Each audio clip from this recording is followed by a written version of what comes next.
You're wasting your 20s, and deep down, you already know it. It doesn't feel like it though, because nothing looks wrong. You're not failing. You're not struggling.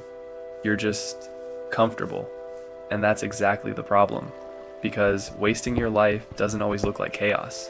Sometimes it looks like scrolling for hours, watching other people live the life you say you want, telling yourself you'll start tomorrow, and repeating that same sentence every single day.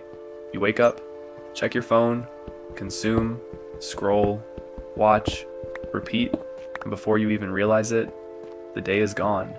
No progress, no direction, just another day that felt busy but meant nothing. And the worst part, you don't even feel bad enough to change, because comfort is addictive. It keeps you calm but stuck. You're not in pain, so you don't move, but you're also not growing. And that silent stagnation is way more dangerous than failure. Because at least when you fail, you feel something. You react. You adapt. But when you're comfortable, you just exist. Days turn into weeks. Weeks turn into months. And suddenly, years are gone. And the craziest part is, you don't even notice it happening. Because nothing feels urgent. There's no alarm, no warning, no moment where everything suddenly breaks. It just slowly fades. Your time, your energy, your potential, all of it, leaking away quietly, day by day. You tell yourself it's fine, that you're still young, that you have time to figure things out. But what you don't realize is, this is the time, right now. This exact phase of your life is where everything is supposed to start, not later, not when you feel ready, because you'll never feel ready.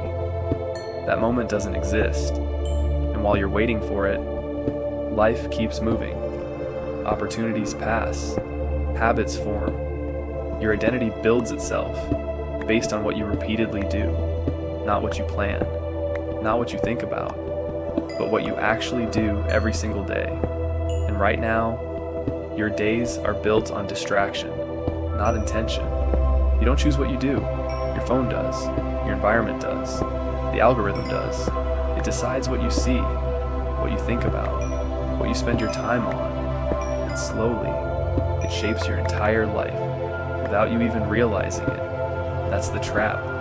You think you're in control, but most of your day is automatic. You open apps without thinking, scroll without purpose, watch things you don't even care about, and somehow, hours disappear. And at the end of the day, you feel tired, but not satisfied, because your brain worked, but your life didn't move. You used energy, but created nothing. And that feeling, that quiet frustration, that's your brain telling you something is wrong. But instead of listening, you distract yourself again. More scrolling, more content, more noise, just to avoid that uncomfortable truth that you're not where you want to be, and you're not moving toward it either. And maybe you felt it before. That moment when you stop and actually think, what am I doing?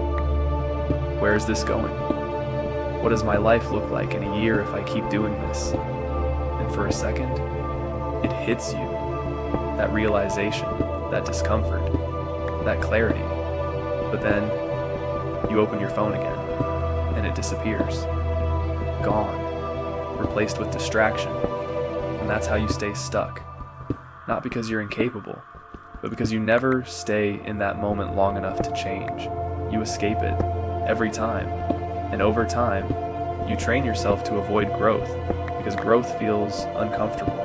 It requires effort, focus, consistency, things you're not used to anymore. So instead, you stay where it's easy, where it's predictable, where nothing challenges you. But that comfort comes at a cost, because while you stay the same, life doesn't. Time keeps moving. People move forward, opportunities shift, and one day, you look around and realize you've been standing still. Not because you wanted to, but because you never decided to move. And the truth is, nothing changes until you decide it does. Not tomorrow, not next week, now. And here's something most people don't want to hear. You're not just wasting time, You're building a version of yourself that stays stuck.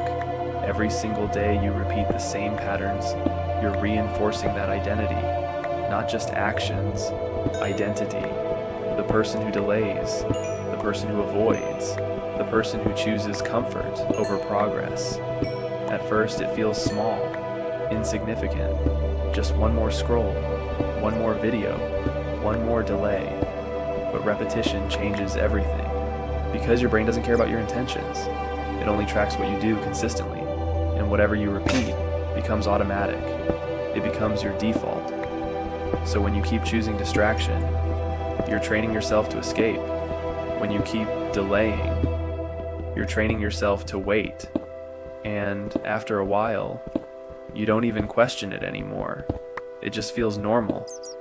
That's the dangerous part, because once something feels normal, you stop trying to change it. You accept it, even if deep down, you know it's not what you want. And then one day, you finally decide to do something different. You try to focus, you try to work, you try to improve, but it feels hard, unnatural, almost uncomfortable, and you think something is wrong with you. But nothing is wrong. You're just experiencing the result of everything you've been practicing for weeks, months, maybe even years. You didn't become unfocused overnight. You trained yourself that way, slowly, without noticing. So now, when you try to sit still, your mind resists. It looks for distraction. It searches for something easier, something faster, because that's what it's used to. And fighting that feels exhausting, not because you're weak, but because you're going against your own habits you built without even realizing it. And the longer you stay in that loop, the stronger it becomes. So what do you actually do? You don't wait for motivation. You don't wait to feel ready, because that feeling might never come. You interrupt the pattern. That's it. You do something different, even once, even if it feels small, because small actions break automatic behavior. They force your brain to pause, to think, to choose. And that's where control starts, not in big decisions, not in huge life changes, but in small moments where you don't follow the provisional, where you don't reach for your phone, where you don't escape, where you stay, even when it feels uncomfortable, especially then, because discomfort is a signal. It means you're doing something new, something that requires effort, something that actually matters. Comfort keeps you in place, discomfort moves you forward, and the more you choose that discomfort, the easier it becomes, not instantly, but gradually.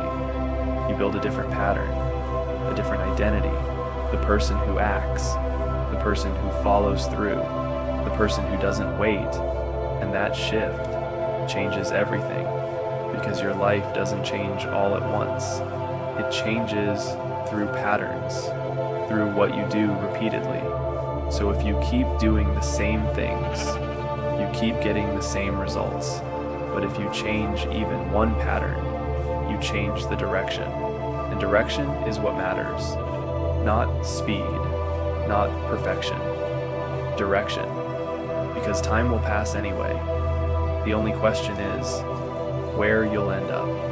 And that depends on what you do today, not tomorrow, not someday, today.